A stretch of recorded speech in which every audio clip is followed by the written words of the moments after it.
All right. Hello, everyone. My name is Hope McCutcheon, and we can go ahead and get started. I'll monitor the waiting room and go ahead and let more people in as they come. But welcome to CE2 Charlottesville Entrepreneurs and Espresso. I know there's maybe one or two of you on here for the first time, so wanted to welcome you. This is an event that has been going on since 2015, so we're very proud that it stayed its course, and even through the pandemic, we were able to pivot online. This used to be an in-person event, and hopefully will be an in-person event moving forward as well. So we're just sandwiched with a little virtual stint. But how great is technology that we can do that? You know, we can stay connected and do that. So how this event works is we have two speakers each month. We have a early stage company which shares about their company, and then they have an ask for the audience. So the reason this is not a webinar is we really want engagement, you know, so we have a regular Zoom for that. So you will be able to help them solve a problem, solve a barrier to growth so that they can continue to grow. And then after that, we have a seasoned, I like to call seasoned entrepreneur to share their crash and learn stories. So those are stories you don't typically get to hear about their entrepreneurial journey. And that is always pretty incredible to just hear that journey and figure out what applies to you in your journey. So wanted to welcome everyone. There's a couple more things that we do that I can guide as we go, but this event is put on by a couple of organizations. So I wanted to start with that. I'm on the board of CBIC, the Charlottesville Business Innovation Council. So that is one organization that has hosts this event, as well as CIC, the Community Investment Collaborative, and the SBDC, the Small Business Development Center here in Central Virginia. And then we are sponsored by two organizations. We are sponsored by the Batten Institute at UVA and Watermark Design. So that is a new sponsor that we just added on, and we're grateful to Watermark. So wanted to go ahead and get started. You all are welcome to have your camera on or off, whatever you're comfortable with. We love camera on, but we won't judge you if it's off. Just mute as you guys all are, unless you're speaking, just to eliminate any background noise. And you can unmute when it's time to share, when you want to, and I'll kind of explain that in a little bit. But wanted to go ahead and introduce our early stage speaker, Jessy George. Jessy has been attending CE2 for quite a while, so we've been blessed with her face on here for a while, and a little bit about her background. I know that she went to here in Virginia, she went to ODU for grad school for engineering management, and that's actually her profession. So she is an engineer by profession full time. And outside of that, has started a company to help with diabetes and health. And it's something that she's very passionate about. She has a personal story behind it, and that is a lot of the reason. And wanted to go ahead and give Jessy the floor to talk a little bit more about her company, CentsibleKeto. So Jessy, if you'd like to go ahead and share. Thank you, Hope, and thank you everyone for attending today's meeting. And like Hope said, my name is Jessy George. I'm the owner and CEO of CentsibleKeto. I believe that good health makes everything better. Whether it's making money or doing whatever you want, if you have good health, you can do anything you want. That's what I believe. And I help to create a healthy lifestyle by understanding what your body needs, by creating awareness and mindfulness, and really improving the relationship with your food and yourself through a program called a 90-day Healthy Lifestyle Blueprint. I'm a CIC graduate, and I enjoyed the process, and I loved how the community came together, helping to give me the support I need and show me the ins and outs of a business, what is needed and how to run the business and what is needed. And I also am grateful for SBDC, Greg, who's here, who's been an integral part of my journey. He and I worked together a long time to create a few things, and I again enjoyed that too. It's a community, you all helped me to be where I am right now, so I appreciate that. So a little bit about my journey and why all these things happened. I came from India due to my husband's job here. He studied here and he got a job here, so we got married and I came. And I just enjoyed American life like everybody else, eating all the good stuff that we have, brownies and cakes and cereal and toaster strudels and, you name it. I mean, I enjoyed it like everybody else. I was curious. I wanted to know more about it. I wanted to see what America had to offer. And before, long, I became diabetic. And then eventually I had high blood pressure. I was put on many medications, plus I gained weight. And by 2017, I was in my worst health ever possible. I also had asthma all my life. I was rushed to hospital many times to put on oxygen. And, if anybody knows what's asthma, how hard it is to breathe. So all those things. And it all ended up in, at the end was like, I lost my job of 20 plus years. That's where I decided I needed to make a change. It was like God telling me that it was time to take a break and love me, pause my life rather than keep going and going and going like we all do. I did that. I took a break, worked on me, started loving me. That's when I understood what self-love means. And I was able to reverse the diabetes of at times 17 plus years in 3 months. And then eventually doctor took me off of many medications. No more high blood pressure, no more edema, no more acid reflux. I still, I have tears when I think about my asthma being healed that I never expected in my life because I lived on inhalers. I couldn't hike, I couldn't walk, I couldn't climb stairs. And I'm so grateful that this journey now I can breathe without having to take the inhaler. So we all know that America has a big issue about obesity and diabetes, right? According to CDC, around 13.3% of US population have diabetes and 23% don't know even they have it. And there are tons of pre-diabetic people. So I believe I have a big part to play in this world to create healthy lifestyle, to encourage people to live a life that is more meaningful and purposeful. So that's my dream. My dream is to, keep going. I tell myself I am destined for greatness. So I am going to continue prove to the whole world that it is possible. So my ask is to help me with my marketing. I want to know what is the best way to take it to the next level. Right now, I get clients through referrals and through 5-day challenges that I do, where I get to build a relationship with people who come into the challenge.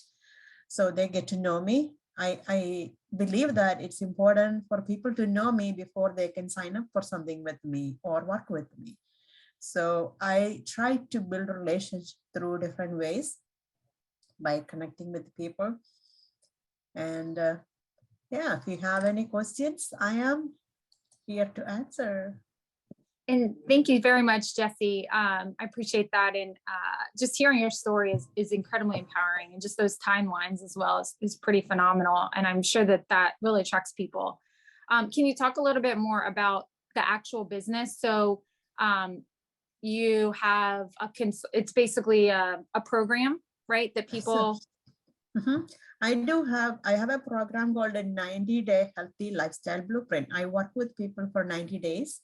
It's a weekly group coaching program. Like Hope said, I work full time. This is in the evenings only I do. So I work with people 90 days, weekly group coaching program. And at the end of the program, I offer them also a membership so they can continue to work with me so that I'm there for them when they need help.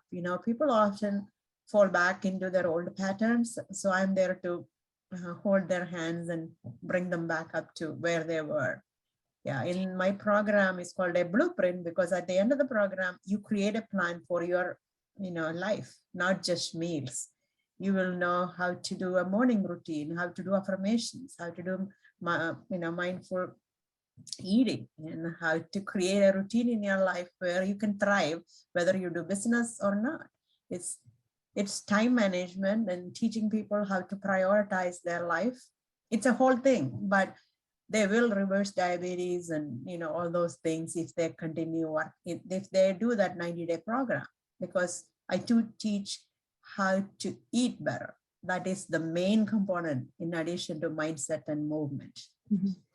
And then you also have other, I guess, potential revenue streams through it, right? Like you do meal plans. What are some of the other things that you do that could potentially, you know, bring in revenue for your business? I have no cook meal plans where busy people can eat without cooking. And it can be customized for your needs. You know, if you tell me what you like, I can make it for you. But right now it is like a non-vegetarian meal plan that I have created. You know, Greg was an integral part of that, giving me feedback about my plan. And so that's available right now. And I also do, you know, customized meal plans. If you want, for you do a 1-hour session, I can create something you like and help you along the path. Awesome. And so you have had, since over the last couple of years, you've had about 18 yeah, 18 clients. And right now I'm doing a group coaching where I have five people with me. Okay. Yeah. And then how many have stayed with you after for the continued? So after my first group program, I had 5 clients and 4 of them continued with me for another year. And I want to tell you some of the stories if you have a minute. So one of the ladies was, you know, she couldn't walk. She said she was crawling in her apartment because of her weight. And she couldn't, her legs and all were like tired and she was crawling. And 1 year later, she sent me a testimony saying, Jessy, I can now walk. I am so happy to be with you. I mean, you know, it makes me wanting to cry. And then there is another lady who had osteoarthritis, I think, on her hands were couldn't, you know, was painful. And her doctor said, you have to live with it, take medication and live with it. But when she changed her food patterns and her habits, now she can move her hands. She said, Jessy, I've never had anything like that I experienced in my life. I have been on Weight Watchers and all those diet programs, but this is the only one that worked for me. And I'm going to stick with you, she said. And she's still with me. And she was able to move her granddaughter recently from one house to other, clean the house, do everything with that hand. So grateful. I'm really grateful for it. It sounds like you're really making a difference and that your program's very effective. So your ask, Jessy, is around marketing. And I think the one thing we talked about when we talked on the phone is that you do the program and you're paid for that, but you kind of recurring revenue that's generated for your business with people that do stay with you. Plus there's that added benefit of course, them having your accountability long-term. And so your ask is how to increase that potential ongoing revenue for your business, but also that relationship with them, how to strengthen that. Because I think out of the 18, there's been, you know, maybe 3 or 4 that have taken advantage of that. And so she wanted some ideas around how to really increase that side of her business, in addition to, you know, marketing in general. How does she also increasing visibility, you know, opportunities for like corporate programs or, you know, anything that people want help with, I can create. So just like ideas from you guys. And she said, so far you've done word of mouth and referrals, and you've tried Facebook, but you did not feel like that was effective, right? Yeah, I tried Facebook boosting and adding ads and stuff. It's kind of hard in the health niche because they have so many restrictions, like words cannot use, and, you know, all those things. I'm not comfortable spending my time on that. I would rather just, you know, do look for other. Yeah. So do you guys have some ideas for Jessy?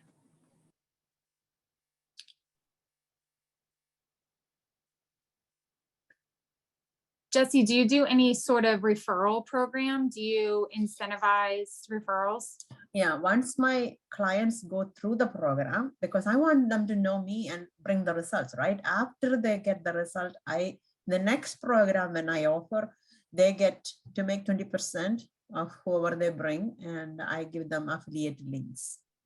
Okay. I think Matt and Allison were both. Matt?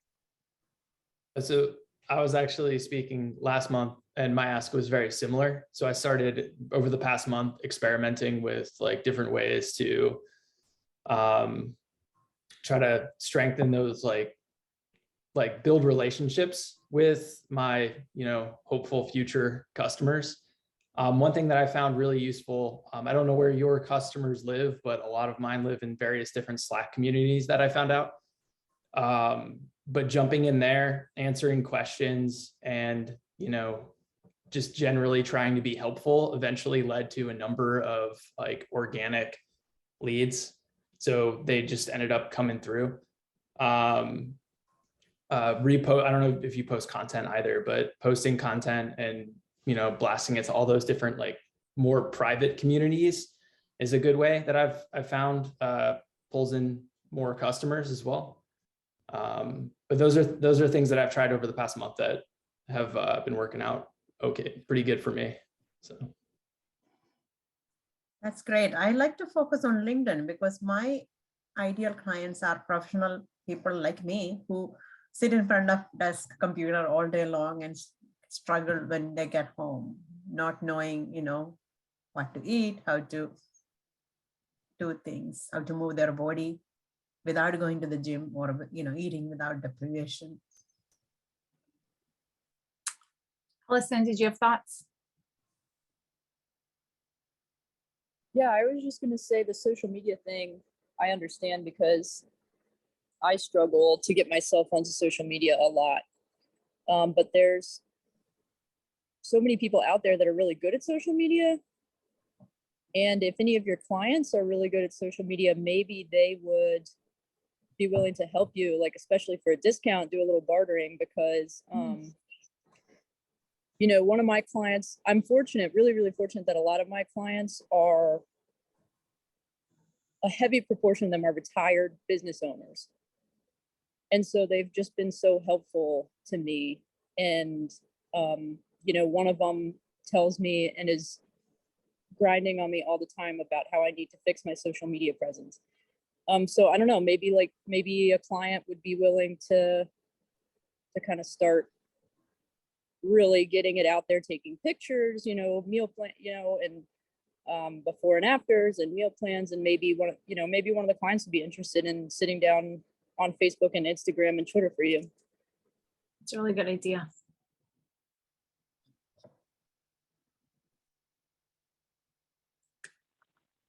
Any other ideas? Yeah. Do you guys have yeah. Oh, Hannah, go you ahead. can go ahead. You want me Okay. to go? My daughter is getting I'll go ice in her ahead. water bottle. So Hannah, you go and then I'll go. Okay. Going off of what Allison said, I agree on hiring someone for social media. Actually, one of my best hires was a customer who I just met at the market. She would come by and she ended up not only working for me in the kitchen, but working on social media for me because I hate social media. I hate dealing with it. And it was so nice to pay her to do that. And it did not cost very much at all. Obviously, you can get people that cost a lot of money, but there are a fair amount of affordable people out there. So I also vote for trying to go that route. And then another comment I was going to make is I don't know if you're part of the Facebook group Boss Babes, C-ville. It is a Facebook group. And essentially, it's made up of women who own businesses.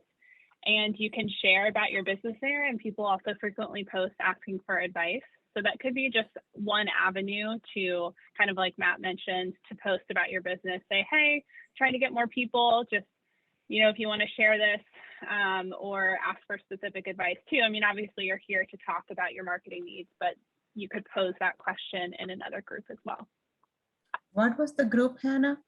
Charlottesville? Boss Babes. She can put it in the BOSS, yeah, Boss Babes. Oh yeah, Boss. I'll put it in there. BOSS and then BABES, Boss Babes. It's a Facebook group. Okay, I've never heard about it. Thank you. Mary Kay? Of course. Jesse and I have talked many times, but Jesse, one of the things that I would recommend is it sounds like your target audience is really, really big right now and really broad.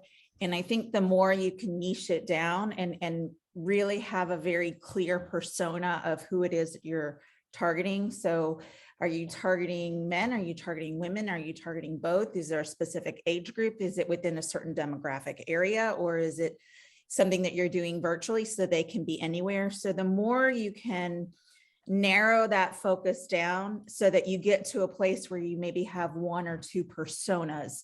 So you literally get to a place where you name the person and you have a really clear picture of who they are and what they do and what their hobbies are and where they get their information. And I think once you're able to narrow it down more and more and more, then you're able to identify where those people are and where you can reach them. So are there groups that they belong to? Are there associations that they belong to? Are there places where they're getting their information on a regular basis? And once you do that, then I think you're going to be able to create a more robust strategic marketing plan. So my question is, how do I have my ideal client avatar already made, and I focus on professional women like me. I am my ideal client. So I look for engineers and IT people. That's what my ideal clients are. That doesn't mean I don't serve anybody else, but I have my ideal client, but I don't know where they hang out and I don't know where they are all the time.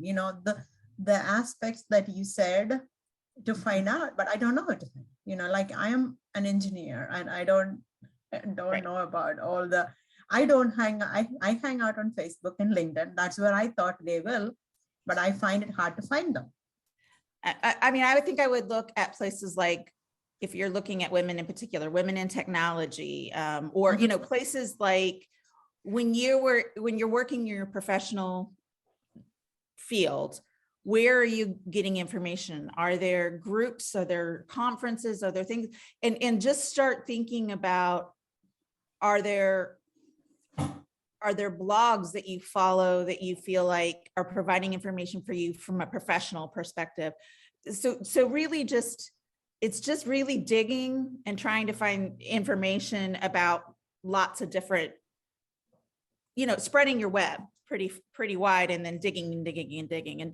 And Greg, I'm sure can add to this, because he does this as well, and give you some thoughts if he hasn't already. And by the way, I'm going to have to turn off my camera and mute because my daughter's leaving, and I got to give her a hug before she goes, even though she hates it. She's 16 and doesn't want it. So. All right. We might have time for one more. Does anyone else have anything for Jessy?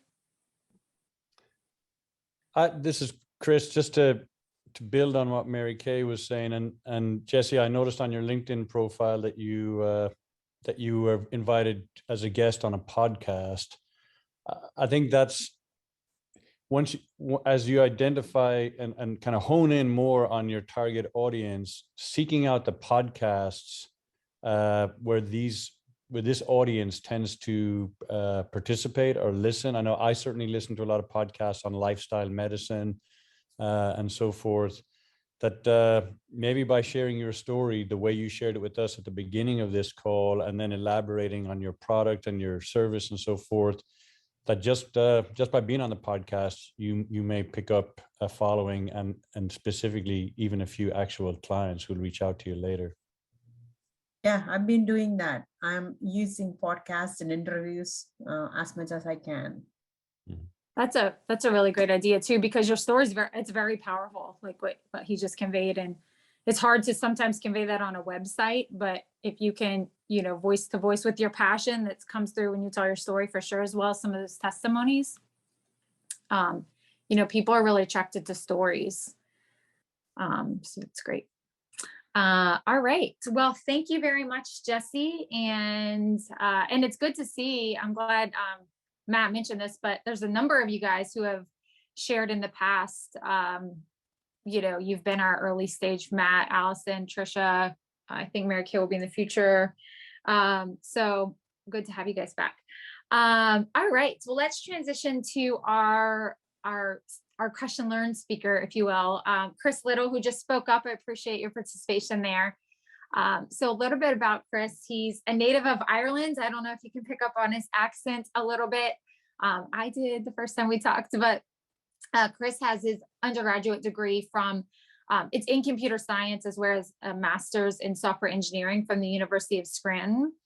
He is also a graduate of GE's 2-year financial management program, and he followed one of his 9 siblings to the US. I think he said there were 10 of them. So he comes from a pretty large family, including 70 cousins. But a little bit about him professionally, back in '97, he founded Dominion Digital, which is now SingleStone and Waypath. And this is a Richmond-based technology consulting firm with the specific purpose of elevating humanity in business, which of course is better for people and it's better for business. So since then, the company, which has actually grown to nearly 150 employees, is serving clients throughout the country, and they've been consistently recognized as a great place to work, which is a huge plus these days, I know, along with excellent client satisfaction and community involvement. In 2017, Chris transitioned from CEO to consult with other business leaders wanting to improve workplace culture in pursuit of excellent employee and customer experiences. And in the past year, shifted his focus to service with the community. So that's something that's very important to him.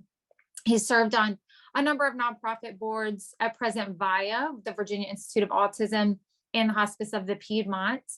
And he lives here in Charlottesville. He is married to his wife, Tori. They have 3 kids. And yeah, we're really excited to hear Chris's story. So Chris, I will go ahead and give you the floor. Well, thank you very much. It's nice to meet you all. And it's certainly a pleasure to come and share a story with a few lessons that I hope can be helpful to you. And thank you very much, Hope, for your kind introduction.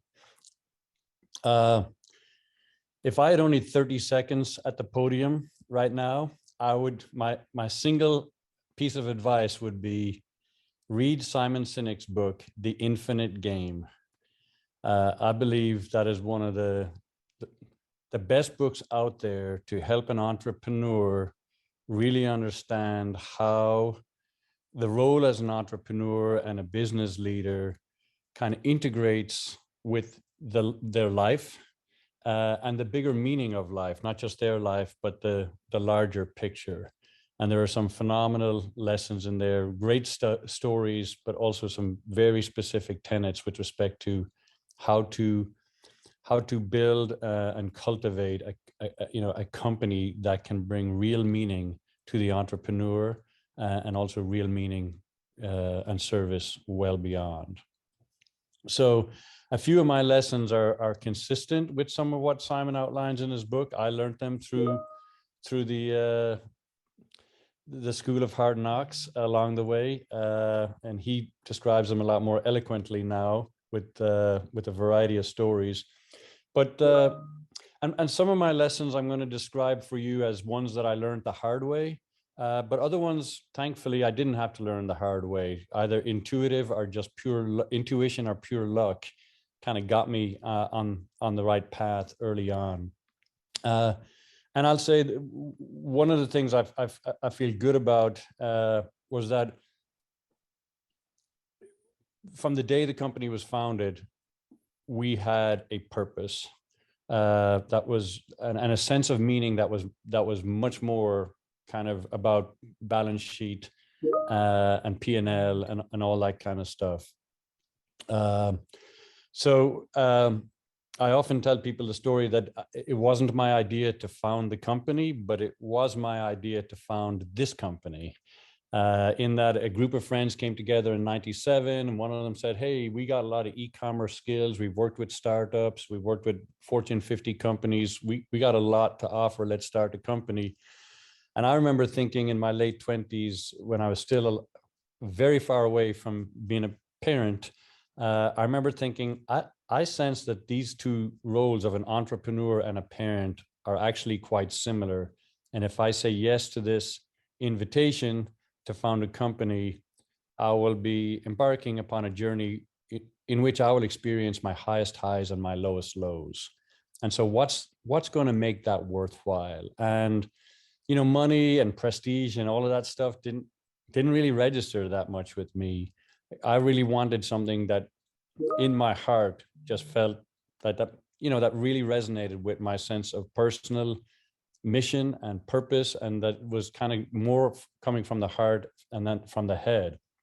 And already I had come to conclude that you know, from working in about 5 different places, that you know, there's this phrase human resources, and my interpretation of my 10 years of work experience or so was that most corporations elevate the resource over the human.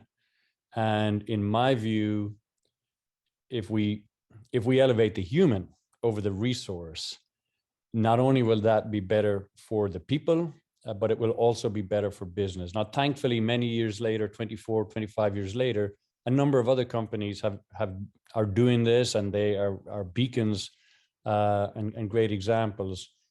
So that's where when we started the company, we said, hey, we're going to create a company that is a great place to work. You know, the company we always wanted to work for puts the human before the resource. And we had a really strong sense of mission and purpose. And initially that was focused on the human resources that were our employees. But very early on, it became evident that, well, we want this to be true for every human that our company touches, whether it's an employee or a client or a customer of a client who's going to be impacted by the work product and so forth. And so that was, to me, something I'm really thankful for, because I sometimes meet entrepreneurs who are 10 years in, and they're still not especially grounded to a really strong sense of mission. I mean, there was a great business opportunity and they jumped in and so forth, but they didn't have it grounded, a little bit like Jessy described. She has it grounded in a very deep sense of mission and conviction and personal experience. So that's my recommendation is don't start a company unless you have some real personal conviction and passion and a sense of meaning that you're going to carry forward through this company. The flip side of that, and this is a lesson I learned the hard way, is that for the first many years, I didn't get the balance quite right when it comes to money and mission. I was so gung-ho about the mission that I relegated the importance of money.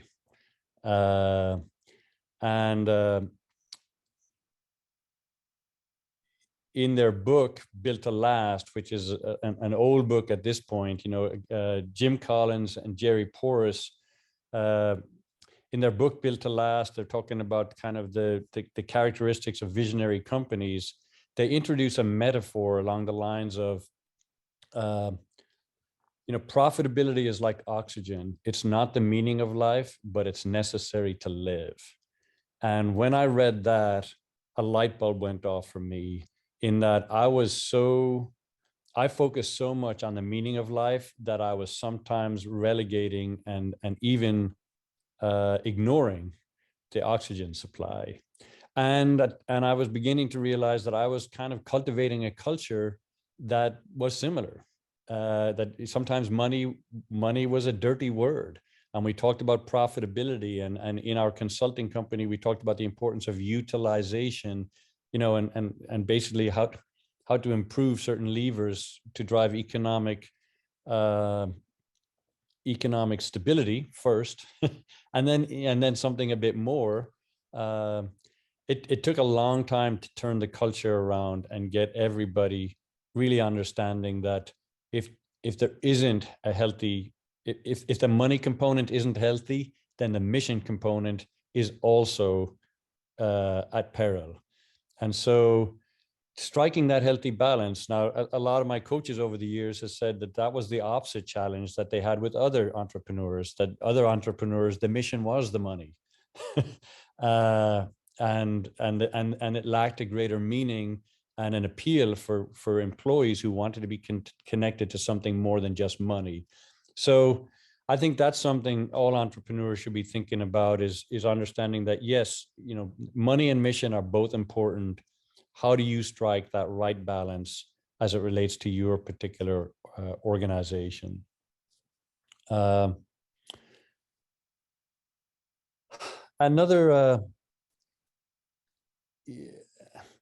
concept is the idea of being in it for the long haul. You know, I mentioned I co-founded the company. Within 5 years, I was the only one left. And I think to me, founding a company with co-founders is as close as you would get to marriage. And when I think about why we separated in the early years, it was some basic incompatibility. You know, in a marriage, you may have one parent who says, I want to have children, and another parent, or not a parent, one spouse who says, I want to have children, and another spouse who says, I don't want to have children. Well, that's a pretty fundamental incompatibility. Neither one is right or wrong. It just is. And that's why it's important, before people tie the knot, to actually have some conversations around their personal convictions or desires related to mission, vision, and values. And so you can't cover all the bases before you tie the knot, but there are some fundamentals that are worth having some serious conversation about, and some serious introspection for each person, right? This is a very personal endeavor to be an entrepreneur, and it's a very personal relationship when you go in with partners. So in the early years, you know, 1997, we were founded. By about the year 2000, there were a lot of companies like ours that were getting gobbled up by bigger companies for outrageous amounts of money. And so one of my partners was reading the headlines every day and sending them to us saying, hey, a company like ours just got acquired by Sapient for $30 million. And, you know, he was getting excited about the idea of us selling.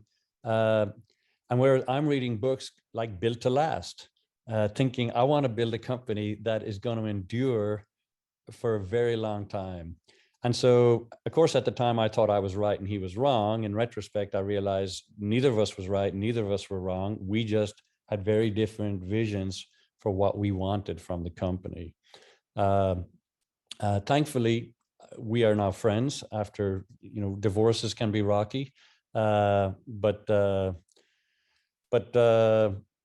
yeah, so the idea of, if you're going in with other people, cover some of the bases early on to the best of your ability, to be confident that there is a degree of compatibility and things won't come off the rails early on. Because when a co-founder departs, that is a massive risk to the company. Probably about 3 times in the first 8 years, because of those departures, we were this close to just been done. It's so disruptive, so distracting, and so risky in other ways as well, right? Because everybody, you know, there's just connect, you know, a lot of people in the community are attached to the individuals as well as the group.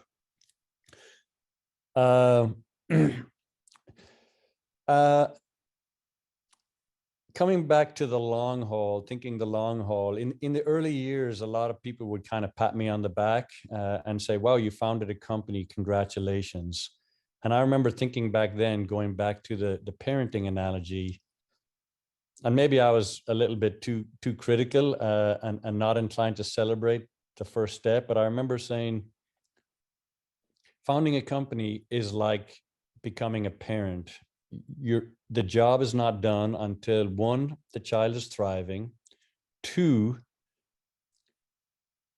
the founder or the parent becomes optional, and 3, if you really want to aspire to greatness, the parent or the founder remains welcome. right? If you think of the parenting analogy, you mean your job is for ultimately the child to be thriving and for you to become optional. But it's a beautiful thing when you remain welcome and that your adult children still invite you into their lives, obviously on very different terms than when you were changing their diapers. And I think that that metaphor has really stood to me, perhaps even more than I know now, because by having that intent and that vision, it has guided a lot of how I've shown up as a leader, how I proactively stepped away as the CEO, how I've participated in the company when I'm no longer on the senior leadership team, and ultimately got invited back in. I mean, I've been with the company the whole time, but when I made a decision last year that I wanted to be in service with community, personally, that's where I wanted to spend most of my time, I had no expectation for how the company would respond. Maybe it was, hey, you can become part-time, or maybe even you don't need to work here anymore. But actually, my partner said, we would like you to do that as a part of the company, not apart from the company. And so that, to me, that was a beautiful experience of remaining welcome and relevant, even, long after being needed. So I have my wife did a beautiful an oil painting for me one time when she heard me saying that I had learned the phrase that energy follows intent, and that I believe so strongly in that. So right over our bed is this oil painting that she did afterwards. Energy follows intent. And my point here is that if you have these kind of philosophical concepts that formulate or describe your intent like that, the parenting analogy to the entrepreneur, those things can drive your behavior and your decisions in terms of how you lead as an entrepreneur. Some entrepreneurs I've spoken to, they have never thought of a stage or a state of the company where they are not at the helm. And I think that is very unwise. If you're building something bigger than yourself and longer than yourself, you got to have a vision that this company, just like a child, is thriving without my involvement. I feel like I've been talking for a while. Should I keep going, or? You certainly can if you have more to share. I do. Yeah, you have time. This is personal, but I know, all of it's personal, but this was especially true for me. And I know because there's lots been written about it, I am not alone. And it is the concept of imposter syndrome. For many years, I compared myself to some ideal CEO, some sense for what the ideal CEO is. And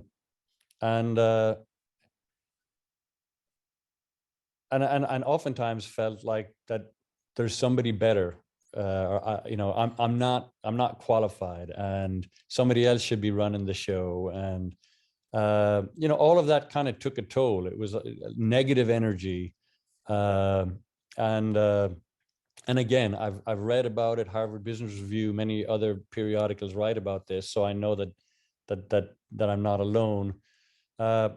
But in retrospect, I realize it's a big mistake to be comparing oneself to some ideal concept of a CEO, because one, there isn't that ideal concept.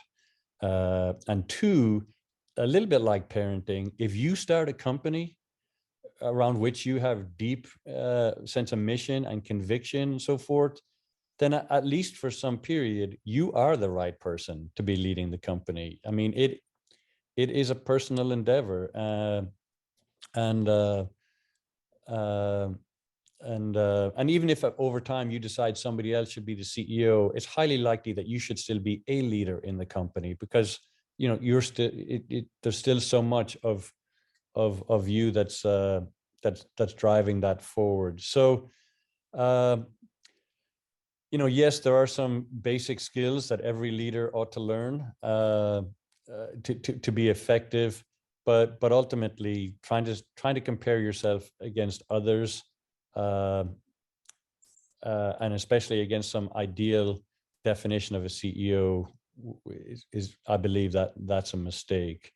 In the book, The Infinite Game, Simon Sinek talks about the concept of a worthy rival. When he's speaking more about the competition, but his point is, to the extent that you even care about competition, it shouldn't be about stacking yourself up against them. It should be more about learning from what they do well.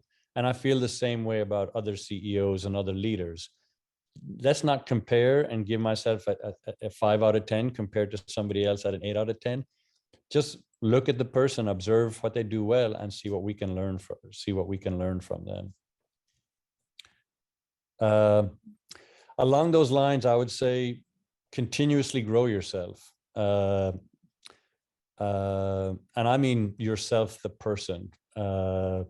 There's, just a lot of the, right now I'm actually taking a course in positive intelligence, learning how to strengthen the sage within the self and weaken the saboteurs within the self, in terms of how we respond to situations or how we bring ourselves to situations. I think the more you can invest in helping yourself grow and helping yourself be strong and healthy in the moment is very important. And so it's not just about learning your industry. That is important, but it's also about learning yourself and growing yourself. And one of the things I feel very thankful for is having coaches along the way. Some of them were informal and just very friendly coaches. Others were professional coaches that I paid to connect, to meet every month, talk through the challenges, and the more coaches you can have who don't have skin in the game, right? Hey, if you have board members or investors who are good coaches, that's great, but you got to remember that they bring a pretty strong bias to the conversation. Whereas if you can have a professional coach or some other advisor who doesn't have skin in the game with your company, then that's where you get some of the best advice.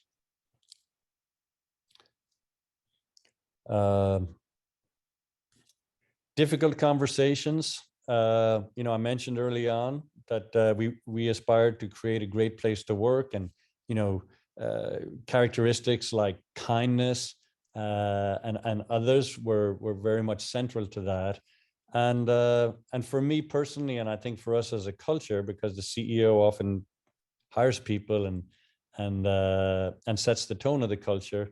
In the early years, we were terrible at having difficult conversations because I don't want to hurt somebody's feelings, right?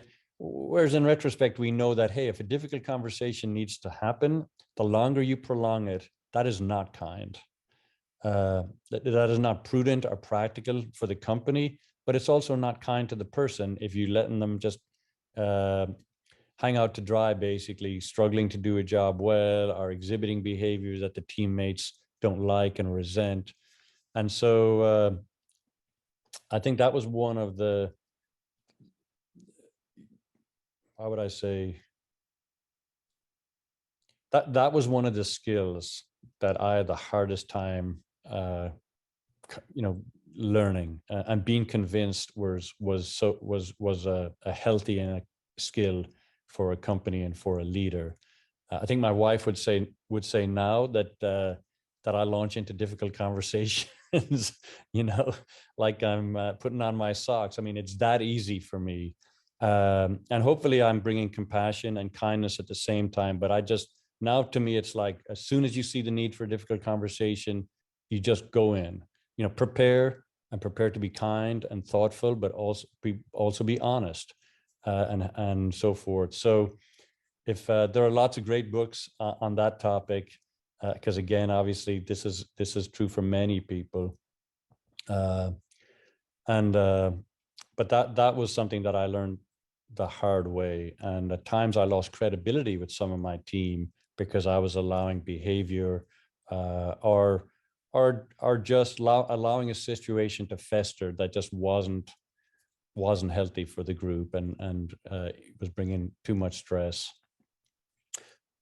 I alluded to this earlier, but succession planning, again, I think succession planning should be guided by a vision that one day I will not be here and I will not be at the helm, and eventually I will not be here. Now, I know there are lots of different exit strategies and many, but in any case, an exit strategy will still ultimately dictate that you are not at the helm and eventually you're not at the company. So it's always good to be thinking of succession planning. And there's always a risk that something will happen that wasn't anticipated as well, that, things can happen by surprise. So always be thinking about, hey, if I didn't show up at work tomorrow, if I love this company enough and I want it to keep going after me, is there somebody in the company who could take the reins? And maybe it would be a real challenge. It probably would if it happened by surprise, but at least thinking through that. And to me, having, cultivating that next generation of leadership and promoting the succession planning concepts, that is not just a benefit to the company on the day that you are no longer there. That is a benefit to the company all along, because you have this next generation of leadership. You can distribute the load of leadership and the joy of leadership to many people throughout the journey. So, I don't know if I got lucky, but the person who leads our company now, Jimmy Cho, when I met Jimmy on our first conversation in 2006, I remember when I met him thinking, I hope one day that he is the leader of our company. And thankfully, 11 years later, he became that. We spun off another company, so now we actually have 2 leadership teams and 2 CEOs. But Jimmy is still kind of the senior leader among all of that group, and so quite honestly, if for any reason Jimmy hadn't stayed with us, if his family decided to move to Florida or wherever, sometime along the way, I'm not sure where we'd be. So there's a bit of luck as well, and I suppose that's another important lesson, that no matter all of the intentional design you bring to this organization, that you're going to count on a bit of luck as well.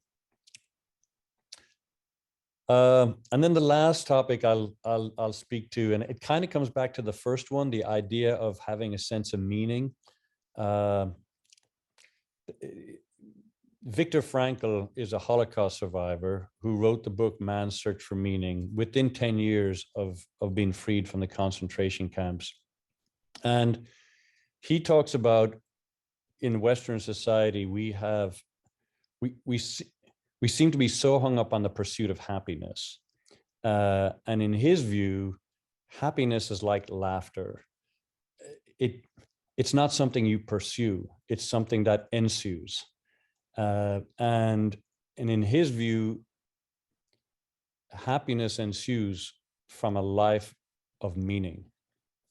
And I believe that's true too. That's been my experience, but also when I look to great leaders in the world, many of whom are not actually business leaders, but civic leaders and others.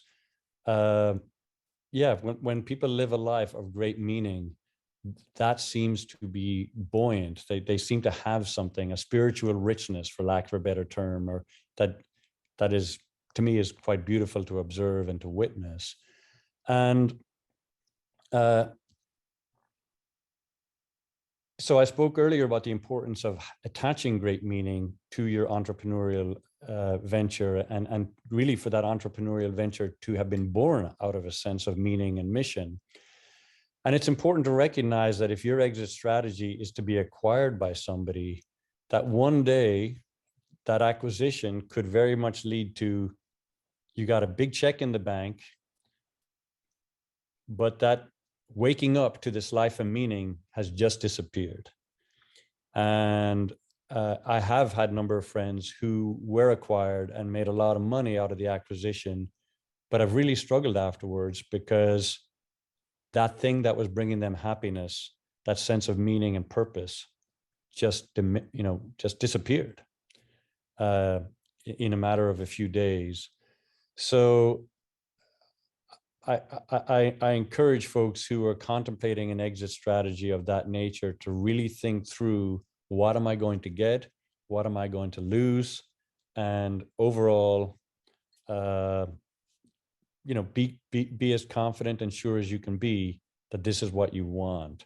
And perhaps along those lines, speak to other people who had a similar exit strategy, who got the big payday, but something else may have been lost for them, and try and get a read on how that's affected their lives, their sense of meaning, their sense of purpose, their sense of happiness. So with that, I will unplug. Yeah, thank you, Chris. That was absolutely incredible. It's very clear that there's a lot that you've learned through the years, and appreciate your transparency on some of the things that you've struggled with as well. And how it sounds like pressed into personal development to improve in those areas, like imposter syndrome and difficult conversations and things like that. So I would love to open up the floor to questions. So does anyone have any questions for Chris? I don't necessarily have a question. This is Craig Honig. Hi, Chris. Thank you for that talk. That I have to tell you, sometimes I wonder why I do get up for this event every.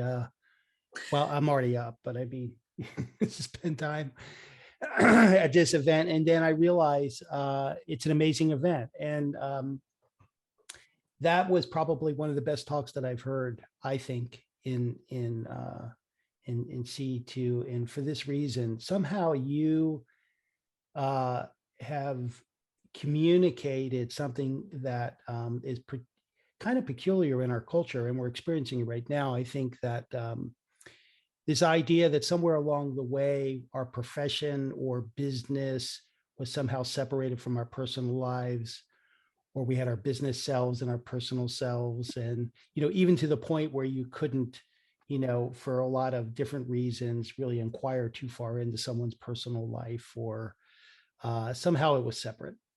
And I think, it's true of entrepreneurism that it is personal for the most part. So that's a little bit different, but I think we're seeing it in our culture and in our leaders. And, does someone change their character as soon as they enter the workplace? I don't think so. Right. And so what came across in a very genuine way from you is that, your work is a contribution, is part of your life, and it's part of the kind of story or journey of your life. And therefore, you kind of bring to bear all the things that and are you, and that you learn, and that it's not like they're not sequestered, so that things you learn in business you can apply in your personal life, things you learn in your personal life you can apply in business, because it really is all part of your life. So I really appreciate the fact that you kind of made that clear, and it comes across in you that your success in business and your approach to business is your approach to life. And I think it's something that is happening, and eventually will happen more and more, that we break down those barriers. And the business, quote unquote, business experts can talk about maybe finance and economics and things of that nature. But when it comes to management, I think it's very much and in leadership, I think it's very much a personal thing. So I really appreciate that coming through in your talk. Thank you. And I appreciate you saying that. And I will just add to what you say, that the stakes might be higher for an entrepreneur, but the concept that you're describing is personal for everybody. Everybody's investing 40 or 50 hours of their life every week in their work environment. And that was really the premise when we founded the company, is that we wanted to promote integration, not segregation. And we wanted everybody to come to our company feeling like, I can bring all of myself. Don't bring the resume into the office and leave the rest of you outside. bring it all in. And it's really been beautiful and enriching. And I'll say that the inspiration for me to found this company was a community of adults with special needs in Ireland, where my youngest brother lives.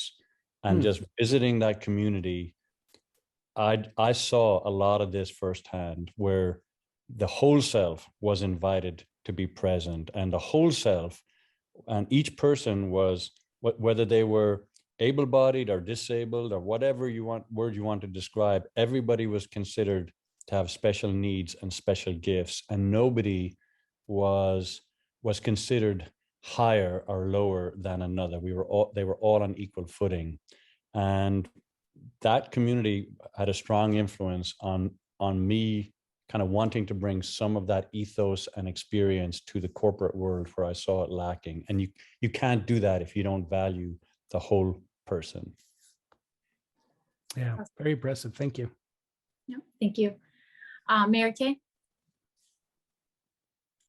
You know, Chris, what strikes me is I'm like, well, I would love to work for someone like you. And I want to piggyback on what Craig said, because I think that if you are, you know, most of us should be reading books about leadership and authenticity and, you know, being in that space where you're true to yourself and you're true to your core values, and how does that align with what you're doing, and both personally and professionally. And so I think it is truly remarkable that you are walking that walk and living that life, because I think that it can be extremely difficult to find that balance and to do that. And so my hat's off to you, because I think that you have really stayed, what it sounds like is you have stayed true to that, and you have also been incredibly humble through this process is the thing that strikes me.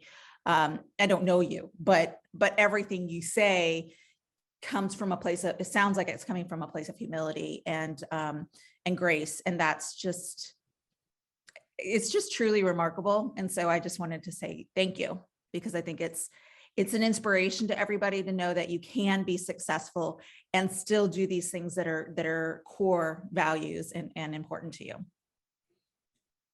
Thank you. I think a lot comes down to how you define success. And for me, it was very much centered on a life of meaning and purpose and service. And I feel tremendously, well, I wouldn't want it any other way. Any other questions for Chris? I don't have That's a it, people question, but raising I their just hands wanted there. to. Oh, yeah, sorry, I missed that. Yeah, Jesse, go ahead. I just wanted to say, Chris, wow, you know, I'm an alien too, you know, so I'm from India. Coming here, building a life, it was not easy. Of course, I enjoyed the food along the way, but it's not easy. But having a meaningful, you know, intention and a purpose for the life, that is what brings joy and happiness in your life.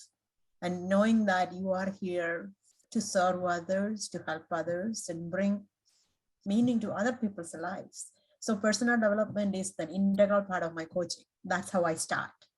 And then I build them up, and then they're ready to make change. Until then, I don't make the change. And it worked really well. Yeah, it is so important to build people up, encourage them. You know, we don't know where they're coming from, right?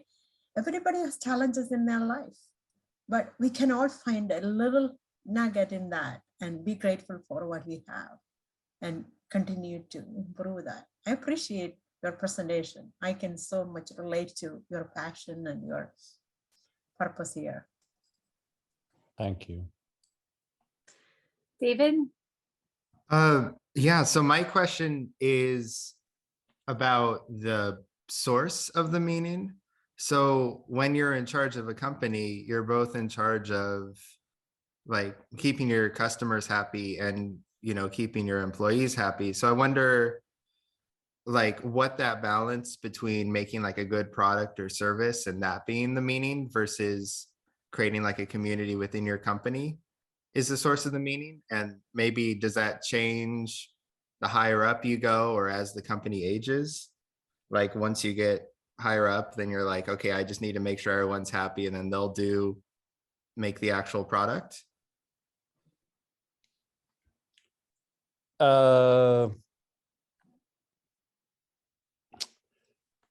Yeah, if I understand your question correctly, it's and tell me if I'm not, but when you have a very crystal clear sense of purpose, then you decide, and then you learn from practice how that purpose is going to manifest itself